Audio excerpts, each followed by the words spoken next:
Hey, my name is Ivory White, and this is my last lecture, even though there's still 3 more months left of school. So when I was 11, I experienced my first cases of really bad bullying. But I mean, you probably heard these bully stories all the time. And I mean, it doesn't make it okay, but mine's a little different. I was 6 when I met my ex-best friend, Amanda Aguilar. She asked me where the after-school program was for our class, and I told her, and we hit it off right away. We always hung out and did our homework together, and soon we became really, really close friends, like best friends. You know how 6-year-olds call each other like your sisters? Yeah, well, that's how close we are. It wasn't until people started getting added to our little group when things went downhill for me in particular. I mean, it sounds like I was just a jealous best friend, but I wasn't. I mean, I could totally get there, but it wasn't that wasn't the case. First came this girl named Zapria. Yes, you heard me, and that is her name, Zapria. She was the worst, I can still remember. Then came this girl named Morgan. She was really smart, but really dumb in other aspects. And then Simone, the sweetheart of the group, who Amanda just saw as a pet. Then there was Carter, Amanda's on again, off again boyfriend in 2nd grade. Frederick, who was a class idiot. But enough with introductions. The real story begins now. So it was lunchtime, and I was hearing the nerds talk about how Seto Kaiba could kick anybody's butt in Yu-Gi-Oh! Totally got it because, I was a nerd, but, that whole fitting in thing, 6th grade. And then the crew walked up, and they started laughing and whispering behind my back. And then my grand old best friend told me I couldn't sit there anymore. Like that one scene from Mean Girls.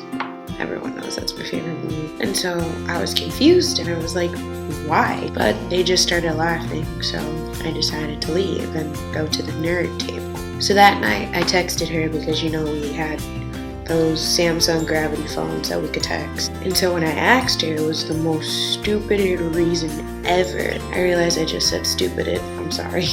She told me that everyone was making fun of me because I was too smart. For real?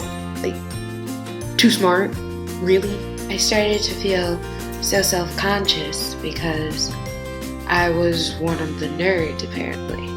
It wasn't that I was too smart, as she said, as much as when I opened my mouth, no one understood me because I was the type who used to make really nerdy jokes.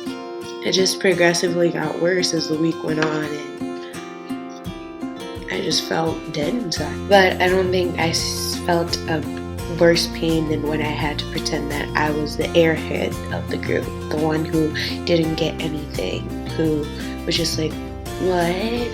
So for 6th, 7th, and most of 8th, I pretended that I was the ditzy person.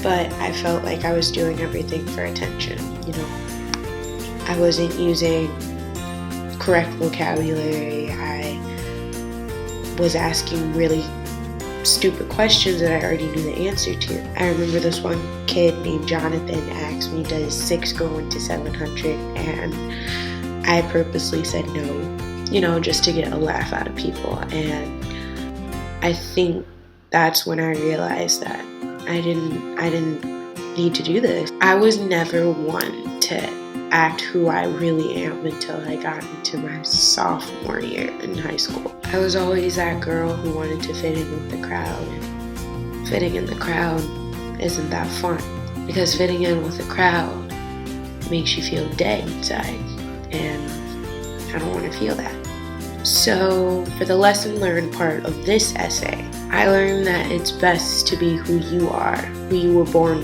as. I am a huge nerd who watches Yu-Gi-Oh! And cartoons and reads a lot of books and likes writing for fun.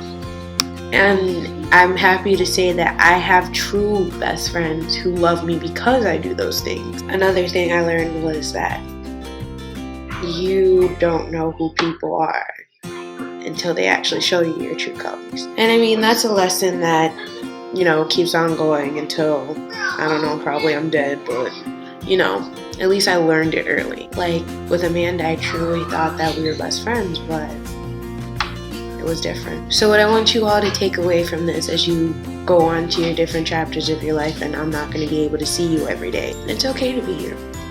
You guys are cool. And when you go into college, people are going to love you just like I love you.